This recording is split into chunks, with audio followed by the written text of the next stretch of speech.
以前我哋細個踩滑板就其實即係等於好似犯咗法咁，咁啲朋友就會將啲片咧擺晒個 share file，你就要一個月，但係每日係放緊暑假，每日踩8-9個鐘啊。一個動作可能試100次、200次，用幾多個鐘啦？譬如用係，即係你要堅持嗰下係好辛苦、好痛苦嘅事。但係當你成功咗咧，你就開心到賴屎啦。我自己比較中意係即係同一個招，即係可能同一個動作，舷欄杆嘅、跳樓梯嘅。今次啊 NGU，大家好，我叫阿牛，係啊，要介紹。Hello，我係柏寧啊。Never give up，永不休止運動故事。多謝兩位滑板嘅朋友仔同我哋。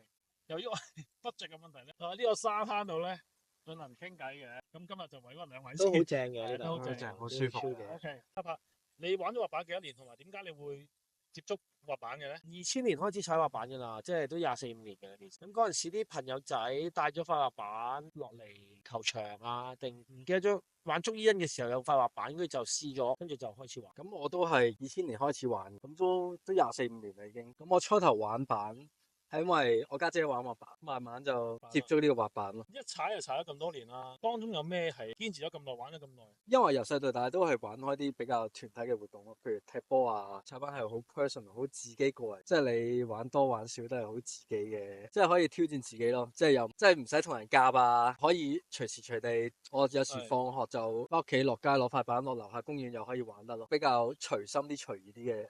咩時候都可以玩到。我就其實都唔係一直踩，我中間有段時間都冇踩嘅，即係細個踢波先嘅，跟住就變咗踩板啦。嗰陣時掛住夜晚出去蒲啊，跟住睇有一段時間冇乜點踩，幾個月踩一次啊咁，即係中間跟住後尾又踢翻波，即係近呢幾年先踩翻。我想問你哋嗰個年代咧，同而家呢個年代啲年輕啲嘅運動員去踩板咧，有啲咩分別或者唔同嘅地方咧？其實以前我哋細個踩滑板就其實即係等於好似犯咗法咁，即係啲差人見到你好似你而家係犯緊罪咁。而家就唔同啦，當然而家你係奧運啊，開始國際化好多嘢，即係唔同晒咯。以前就會街童啲咯，嗰啲感覺。咁你哋會唔會自己唔開心啊？好似俾人標籤住咗咁。我又冇。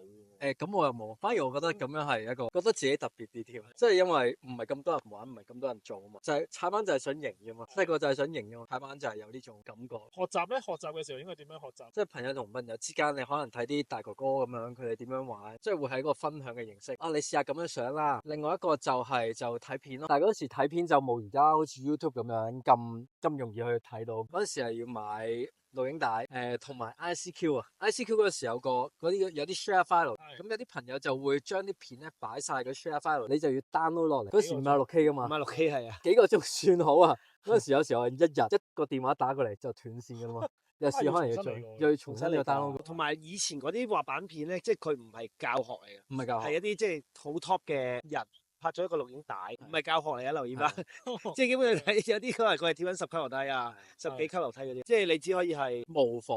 我就係覺得好型啊！研究下佢咯，但係佢唔係一個教學嚟嘅，即係唔似而家 YouTube，你可以譬如你打咩教學，你會有晒啊慢鏡，逐格你可以喺度消化下。以前嗰啲就唔係，而家就好幸福嗰啲。咁嗰陣時你哋點樣可以堅持落去咧？就真係去研究噶咯喎。點樣堅持係不停踩咯，不停試不停踩咯，真係。即係你做譬如跳一跳，你做一個就咁叫一個 ollie 啦，即係就咁普通跳起。我記得我係用咗成1個月時間，1個月，但係每日係放緊暑假，每日踩8-9個鐘啊，90個鐘啊，即係日日不停踩。我先記得1個月到，我先跳得嗰條4方形嘅鐵咋。我就唔知，其實我第一日就其實都跳到噶啦，已經跳到之後覺得就諗住之後個半年，其實我都一路淨係識得跳嗰一下咯。我嗰陣時就成班踢波啲 friend，即係十個80零個咁喺個排球場度啦。嗰陣時未有滑板場嘅香港，即係政府冇滑板場啊。好似04年先係柴灣第一個啊，即係尖美孚爭1個月到噶嘛佢哋。咁嗰陣時冇滑板場，我哋就喺排啲球場啊，啲磚頭側啲木板搭啲台啊，都跳上去啊嗰啲嘅車台啊，自己搭嘅。做到嗰陣時嗰一下感覺係試一個動作，可能試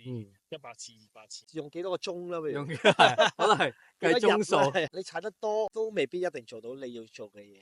即係當你練開始已經有啲眉目啊，以為其實原來先係啱啱開始。即係不停試咯，不停練咯。即係到而家，譬如學做到啲新嘢，但係自己都好開心啊！真係，即係你會有個好大嘅成功感。但係有時啲新嘢都未必，即係可能今次得啫，下一次再玩又冇咗㗎啦，又冇咗。但係你就要不停日日喺度10幾20個鐘。我試過練，即係練啲嘢幾廿個鐘頭，就係為咗嗰一下成功。你係開心到賴屎嘅啫，真係賴屎啊！即係而家就方便啲啦，即係大家攞個電話出嚟 setting 可以影咯。踩滑板咧，其實咩令到你哋堅持咁耐，同埋真係好好，唔係好好玩咧？好玩就係好玩嘅，不過其實係真係好辛苦。可能你練一個新嘅動作，或者你最簡單，即係我頭先講學個 Ollie 咧，我用咗30日，每日8、9個鐘，230個鐘咧，簡單93、27啦。即係你學一樣嘢，你要用270個鐘頭，你先至有少少成績。你可以好放棄嘅，會好想放棄嘅。跟住即係當然而家你再進階啲、再難啲嗰啲，其實可能就會好啲，但係都係要用10幾廿個鐘、幾廿個鐘去學一樣新嘢咯。即係你要堅持嗰下係好辛苦、好痛苦嘅事。但係當你成功咗咧，你就開心到賴屎啦，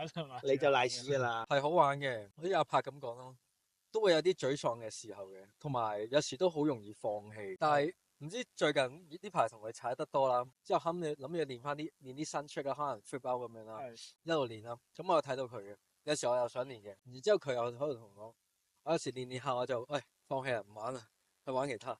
然之後佢又同我講話，佢係堅持啦，佢玩10下，唔得算咯，唔得就算啦。就我係10個鐘繼續，我一定要成功為止嗰啲咯。咁其實呢樣嘢咧，我都好欣賞。其實我哋即係 Never Give Up咧，我哋想同啲運動仔傾偈，我哋想用我嘅故事去影響你，而你又用你嘅故事嚟影響我。即係你每練一樣嘢，你要好投放好多時間咯，係咯，10日唔得，咪11日咯，12日咁係咯。即係如果你冇呢份堅持，你就其實就唔好踩滑板，因為如果遲啲再大啲年紀，我驚即係練唔到噶啦。咁不如趁仲可以就試下咯。大家做運動嘅人都係有份堅持嘅。係。其實係啊，你每個運動人咧，你有一種追求喺度。即係假設我踢波嘅，落到場我都會有一份堅持，有一份我即係唔好話其他人先啦。我想我有樣嘢我都想做到噶嘛，咁先叫對得住自己。係啊，咁我先至會去做噶嘛。如果唔係我唔會踢啦。我哋又講下啦，咁阿柏你個轉變啦，就係你而家就係一個滑板教練啦。咁嗰陣時由踩板到轉教練係個過程又係點咧？其實一直踩，即係譬如有陣時有啲 friend 同事啊都話：喂，你教我踩，你識踩。咁我話：唔好話教啦，一齊玩下就算啦。咁就係因為有個 friend，佢有一次就即係打嚟問我：喂，你有冇興趣教啊？咁跟住我咦都好喎。咁即係嗰陣時我自己有去踩板嘅，都見到有啲人教人踩板，即係所謂嘅教練咧，真係即係我唔係踩得好叻，但係起碼我有即係好多年嘅經驗。咁我想你呢啲都教得，咁我都覺得我自己做到喎。咁我試下咯，因為你做得教練，咁你都要對啲學生有翻啲交代。自己你都唔進步，咁你點樣叫人練習？點樣叫人俾啲心機？係咪先？因為你自己都要做個榜樣。我自己咁諗，所以我自己都踩多咗。真係唔好好似識教之後，係啦，過多1-2年，佢成個大肚腩突出嚟，喺屋企人教。即係你自己都要有翻咁上下先得噶。你個學生出嚟，喂，你阿 Sir 都踩得幾勁喎，係咪？個學生都威啲啊。係咯，即係識踩過你阿 Sir。以前你阿 Sir 唔識踩板嘅喎。你阿 Sir 個肚腩都幾大喎。我自己比較中意係即係同一個招，即係可能同一個動作，舢欄杆嘅，跳樓梯嘅。今次係呢個嘅5級啦，下次去嗰個6級，即係唔同嘅 sport 咁樣去影。即係我自己就會中意呢個感覺咯，出嚟個成功感會大過同一日，即係同一個地方，譬如去 skate park，同一個7級去4個唔同地方，個成功感會大好多咯。咁阿柏啦，咁我哋都知道你創立咗自己一個滑板嘅品牌。咁點解會有紋身呢個諗法？其實就係阿牛啦，因為我哋柴嗰陣時咧，柴灣滑板場咧，其實本來話23年會拆。咁阿牛咧就整咗個 T， 整咗我哋柴灣滑板場整個 T 啦，係啦，跟住整咗對襪啦，跟住由於正喎，即係話整呢隻正，我都要試下喎。咁我話點？即係我又可以整嚟送下啲俾學生啊，跟住做下就衫又有整下，褲又有整下，滑板又有整下，襪又有整下，或者自己都幾開心喎，玩下咯，都係咯。同埋我覺得身邊有啲朋友做自己品牌，咁又可以 support，因為其實本身可能都要買衫買襪㗎，即係踩板。最簡單係咩啊？靚啊嘛啲嘢。咁我哋又睇下塊板啦。咁呢塊板就係我都知係你自己去整出嚟啦。咁呢塊夾板係有咩意義咧？其實呢個 graphic 咧係我老豆喺天花板度畫出嚟嘅。呢個我屋企嘅天花板就係咁嘅樣噶。我阿爸喺疫情嘅時候，因為我哋咧俾人韞咗9日啊嘛，七八日啊，冇嘢做就喺屋企天花板油咯，畫畫啦喺天花板，跟住就變成咗呢樣嘢。OK，係啦。好，咁今日都多謝兩位滑板嘅運動朋友仔同我哋分享啦。咁我哋都有準備咗少少禮物咧，就送俾你哋。咁一黑一白，都係我哋自己出品嘅襪仔嚟。係啦，咁就一人一隊啦。好，多謝多係啊，謝，多謝你哋，多謝。多謝多謝。拍攝。好，咁啊，希望你哋繼續努力啦，Never give up。我哋遲啲可以搞個 crossover。 OK。飲啖嘢先係咪？等下後果啊。